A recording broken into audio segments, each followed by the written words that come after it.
যখন আপনার নামে কেউ বদনাম করে আপনার সামনে কিংবা আপনার পেছনে, আপনার প্রথম কাজ হচ্ছে আল্লাহকে ধন্যবাদ দেওয়া। পড়েন সবাই সুবহানাল্লাহ।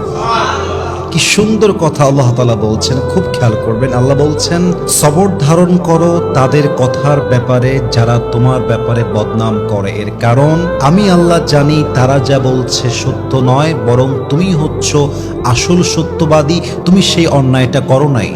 এবং মাথায় রাখবা, যখন তোমার নামে কেউ বদনাম করে তোমার লাভ হচ্ছে দুইটা। এক, তোমার সমস্ত গুনাহ তাদের আমলনামায় চলে যাবে এবং তাদের সমস্ত সওয়াব তোমার আমলনামায় চলে আসবে। সুবহানাল্লাহ।